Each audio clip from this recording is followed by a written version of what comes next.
everyone. We are here with writer, director, and now author Tom Holland, and he has a new book called "Oh Mother, What Have You Done?" It's about um, his time working on Psycho 2. It's available now on in paperback and hardcover through Amazon, and if you order it through Terror Time, you get an autographed copy. Tom, how are you? I'm very good, thank you. I'm very Well, good. it's honestly a pleasure to talk to you. I've been looking forward to this. So I did touch on it briefly, but can you tell me about Oh Mother, What Have You Done? Well, the Psycho 2 is the movie that exploded my career in a good way. Uh, it was I had done I got my after years of working, I got my first movie produced, The Beast Within, at United Artists, and it was the last movie that United Artists released before I went bankrupt in the crash because of Heaven's Gate, Michael Cimino, which bankrupted the company, and it made money. The Beast Within, but nobody knew it because all they could write about was Heaven's Gate and the problems with that. And so I got my first movie produced after years of working, and then I didn't get a job for a year. And I went in and I met with Richard Franklin, the director of Psycho 2, and nobody wanted to take the job of writing it. Nobody wanted to take the job of directing it for that matter either. And Richard and I got along, and he offered it to me. And everybody told me that if I had the temerity to write a sequel, this was sort of before sequels. If Mm, I had the temerity to write a sequel to what was then and still is considered a classic horror movie, Alfred Hitchcock's Psycho, that I would get killed by the critics and the fans would also hate me and I would never work again. And I thought to myself, well, I'm not working now. you know, how much worse can things be? So so I took the job, and and Psycho 2 turned out to be the second biggest money earner in the summer of 1982, after the first sequel to Star Wars. mhm. That'll tell you how big Psycho 2 was. Yeah. And, and then what happened is somehow, as time rolls along, it got forgotten. And by the way, it got very, very good reviews. People were amazed that it was as good as it was, because they expect the sequels to be god awful. Anyway, it sort of got forgotten. And then this past summer was the 40th anniversary, and there was this explosion of love for the movie, which I knew that it had become that people said it was the best horror sequel ever done, but I didn't know it was a lot of people. And then it was referenced in Scream 7. Mhm. Yeah, and when that happens, that means you're sort of embedded in popular culture. But I still wasn't sure of it. But then I got all these congratulations and hosannas during the summer Yeah. about the 40th anniversary. Yeah. And at the same time, Richard Franklin, who's the Australian director, he did a couple of very good movies. Patrick, he did a very, very good one called Road Games. Oh, yeah. That's And a great one. yeah, and it's probably, it's certainly, I don't want to, it's certainly one of the, if not the best genre director to come out of Australia. Mhm. And Richard got cancer, Okay. and he passed early in 2007. Well, congruent with the 40th anniversary, all of a sudden Jennifer Haddon, his widow, sends me Richard Franklin's memoirs, and I didn't know he'd even written them. You But you had no idea that he I had, was. I had no idea. I mean, the Wow. first person to tell me was Mark Hartley, who did Cloak and Dagger from Australia and has done some very good docs from Australia. Right. But it was Jennifer. My wife and I were friends with Richard and Jennifer, and when they came through LA, we'd all get together and have dinner or whatever and talk. So I was with him all the way, and then I knew that he got sick, very sick, and then, as he started to fail, I lost touch. Hmm. The last email I got from him was how at peace he was, but he never mentioned that he was writing his memoirs, and his memoirs really was his youth, and then his experience with every movie he made. And you could feel as he got closer and closer to the end how he hurried up. But the best chunk of the memoirs, I thought, was on the making of Psycho 2. Not that you're biased. Yeah, I looked at this big chunk of memory, and it was like I was going back 40 years ago. It, Wow. it, it made everything so present for me. And I thought, well, this isn't just a making of book, this is the creation of, because he talks about the first time he got the idea was when he did a seminar down in Australia, like 1979 or something, with Robert Bloch, who wrote the book. Mhm. And then he talked to Robert Bloch about it, and he thought Robert Bloch had a brilliant idea, which was he wasn't going to start his sequel. He wrote a sequel to Psycho because he was the book author and he owned the book rights. Similar to my situation with Fright Night. Mhm. Anyway, that's when Richard said, well, gosh, I'd like to do that. And 22 years later, that was Robert Bloch's idea. That's a great idea. And then he had his agent investigate and found out that Universal owned the rights to doing anything with Psycho because they'd done the original movie. And he gave it up. And this is all in his memoirs. And Wow. he talks about how, because of the success of Road Games, a door opened for him to the Universal started thinking about doing a sequel to Psycho, Now but they weren't. Huh? this was right about the time that Friday the 13th started churning out sequels, and it started to become kind of a like an idea, right? Yeah, but it wasn't approved of yet. I Right, think right, I think you'd had one, maybe two sequels to Halloween. right. You Like, know, Carp. yeah, Halloween 2 had definitely been out. Yeah, So yeah, but it wasn't it wasn't a fashion yet. right. It hadn't turned into a movement, which was, which is what we've been going through now for 10, 20 years. But so anyway, they were Universal wanted to do it as a cable movie, and in 1982, cable was just coming in.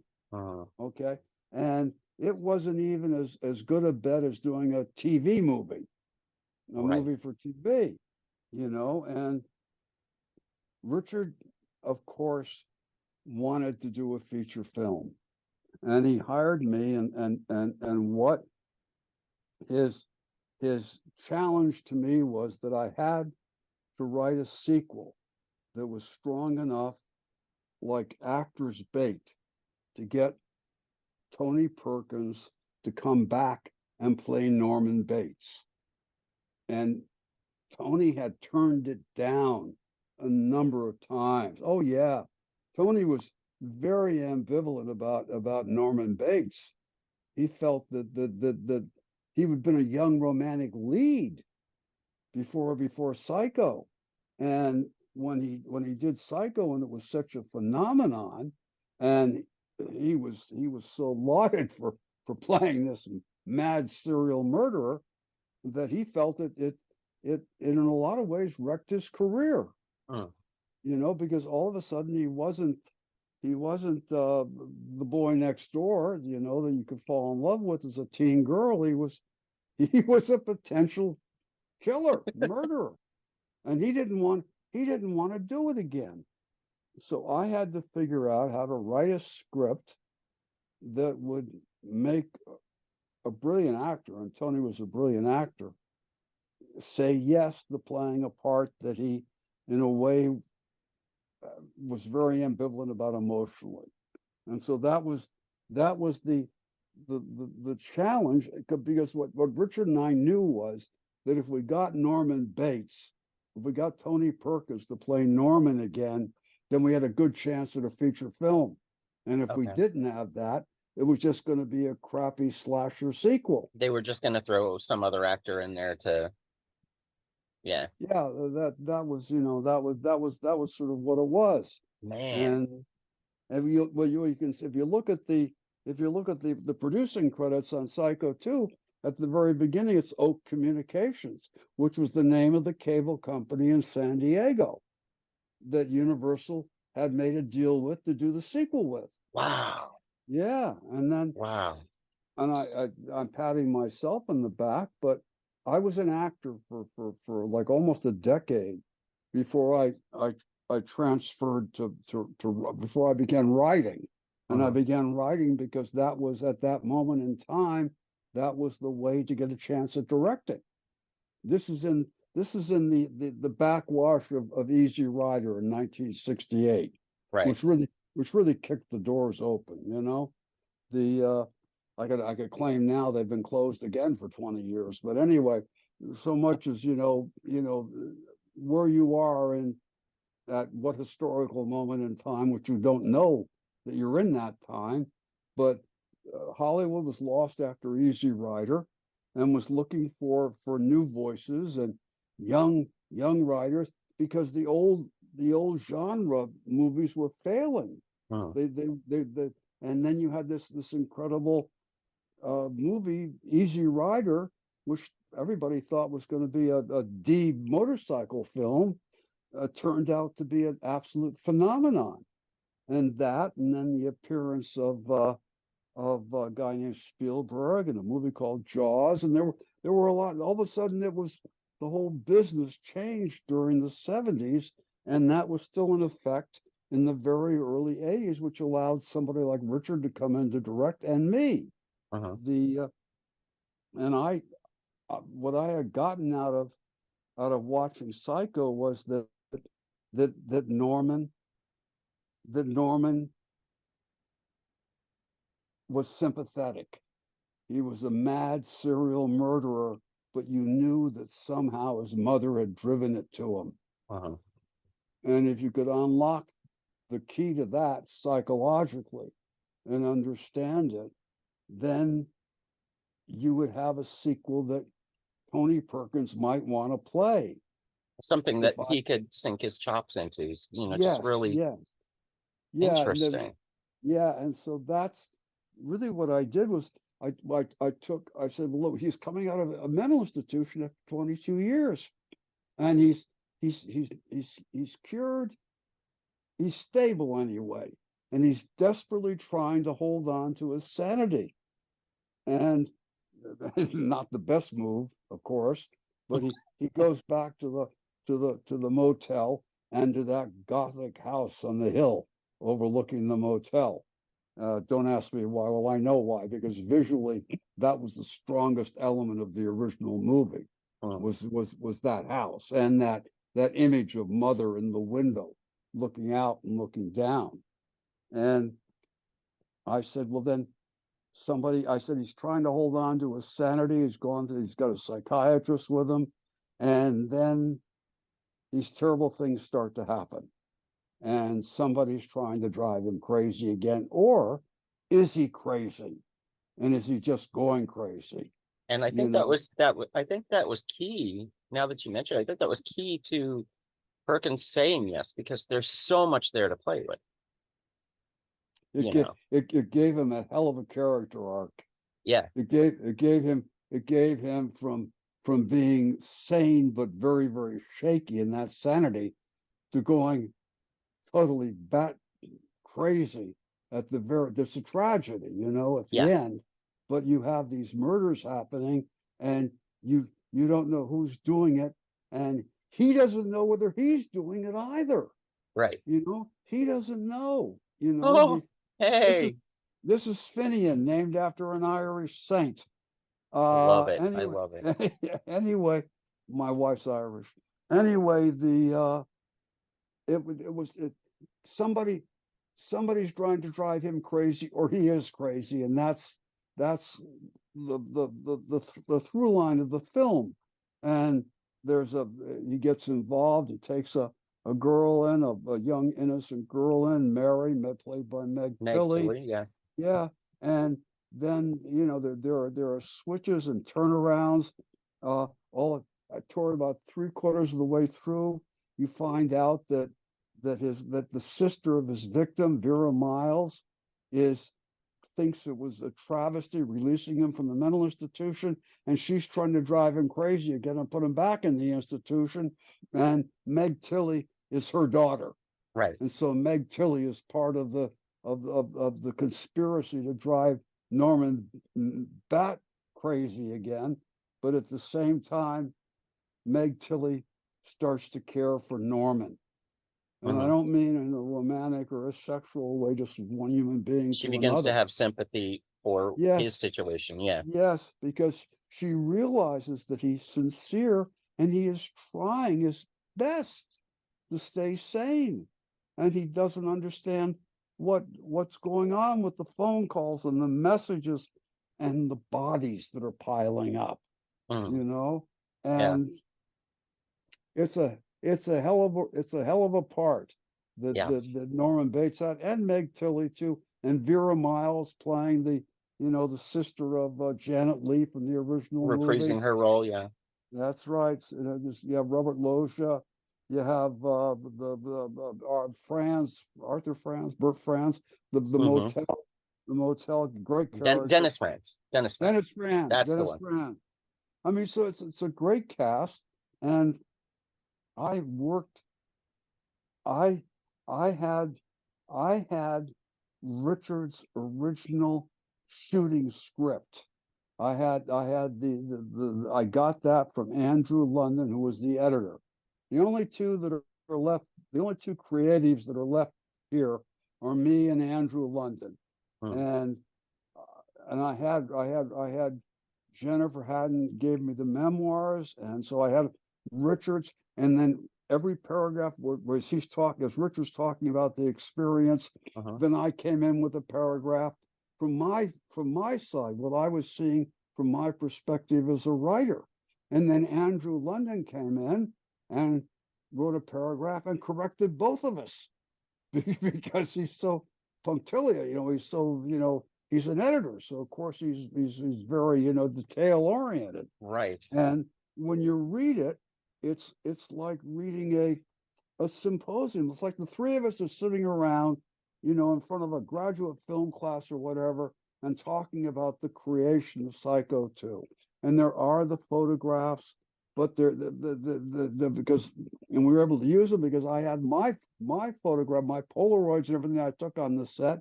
Richard had his own personal photographs that he had, so I could put those in the book. There are a few production stills, but mainly there are personal photos.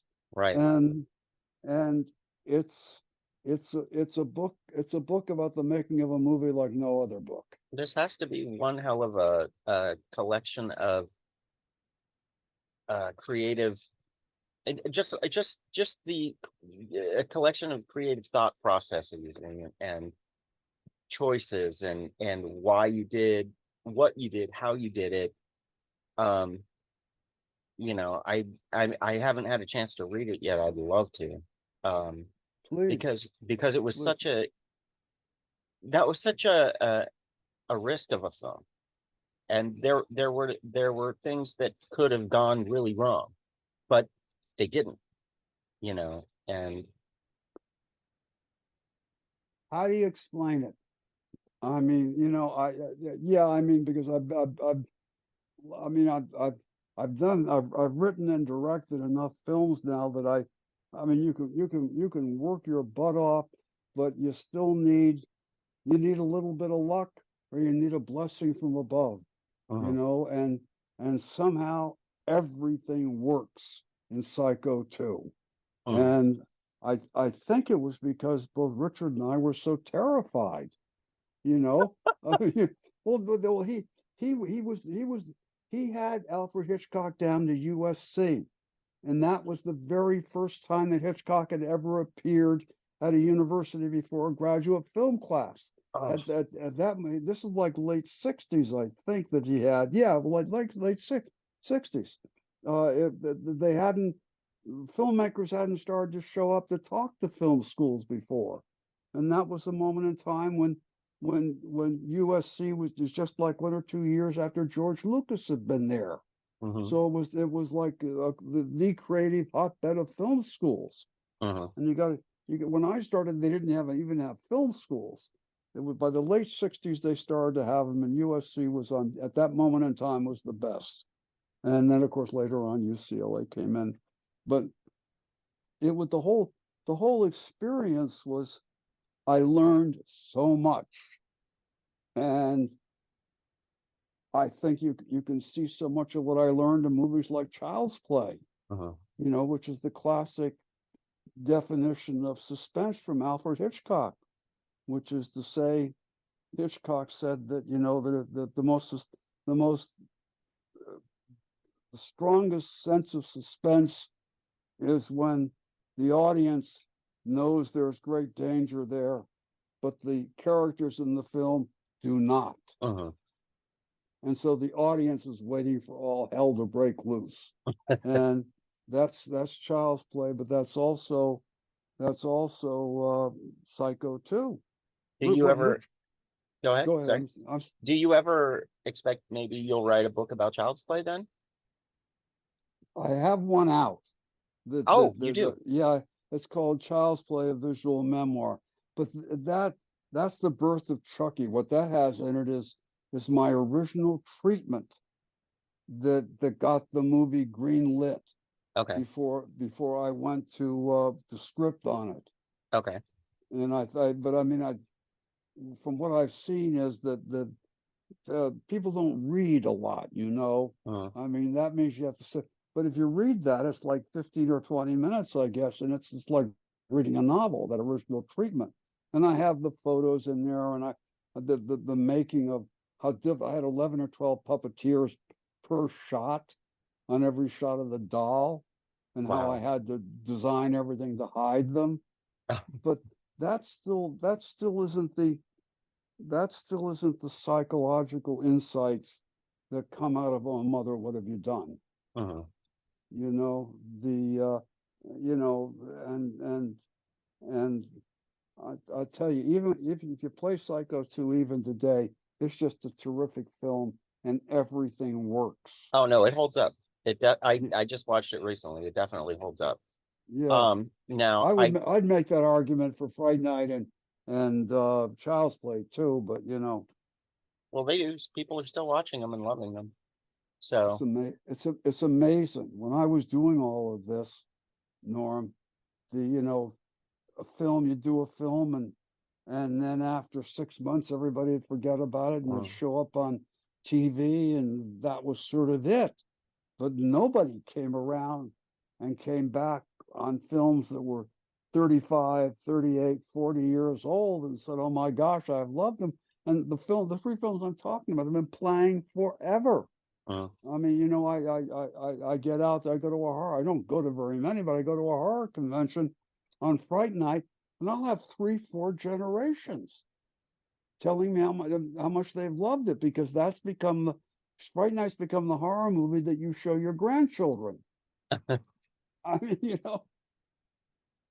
Well, I definitely want to leave a few things for people to discover when they pick up their copy of Oh Mother, What Have You Done? But one of the things that I guess my last question for you is when you took on Psycho 2, and we talked about the creative process, and the choices that you did make. You wanted to create a meaty role for Perkins because you definitely wanted him.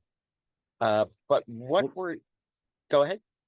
well, no. What happened was when Tony loved the script so much, he said, "Yes, I'll do it," because Mhm. he realized he could hit it out of the park. Right. And Universal had no clue that anybody would be interested in a sequel to Psycho. And then they did a press release and said Tony Perkins was coming back to play Norman Bates, and the entire world went nuts. And that's when Universal figured out they had a theatrical release. Not that they gave us any money. I'll tell you, we did that movie for a few dollars less than $5 million. And I mean, and then it grossed what, 32 million? Oh, well, worldwide it grossed over 100. Wow. Yeah. But in the process of that, when you decided, okay, cool, I'm gonna do this, what were your creative instincts of what to do and what not to do? Just kind of distilling it down to a few thoughts. I had to try to peel back Norman's mind on what had turned him into a serial murderer and what had made him confuse himself with his mother to the point where he was dressing up as his mother. And I had to get to some kind of psychological truth for that. And that played, as to what his relationship was with his mother all those years ago. And at the same time, I had to write a script, a story that was a thriller, which had twists and turns. So whatever you thought was going to happen didn't happen. So you were constantly surprised and off kilter as a viewer. Right up until the very end, the final scene. That Wow. final scene, every time I saw it in the preview, the entire audience fell off their chairs and their seats with that last scene. So good. So good. We have the afterword in Oh Mother is done by Anthony Cipriano, who did the Bates Motel. Ah, Yeah, I don't know if you saw that series, The Bates Motel. no, Anyway, I know of it. I haven't watched it. well, he did an excellent job, Anthony did. But I mean, he explains some additional psychological complexity to Norman's state of mind. Wow. That's what the Bates Motel was. That whole thing was an investigation of what Norman's teen relationship was with his mother, trying to figure that out. And I think, anyway, he did a terrific job. Well, honestly, it's been a pleasure talking to you, Tom. Finally, after years of hearing about you, and everybody pick up Oh Mother, What Have You Done on Amazon or at Terror Time, and I don't know, dive back into the big creative process of one of the most successful horror sequels of all time. Norman, thank you, and thank you for the excellent questions. Oh, well, honestly, I could sit here and talk to you for hours, but because I remember seeing Psycho 2 in the theater when I was a kid at Fashion Square Mall in Orange County.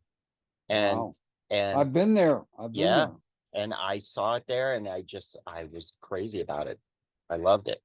So very vivid memories of seeing it and monitoring the reviews that were coming out and people saying, wait a minute, this isn't bad. This is really good, and going, okay, Amazing. so amazing.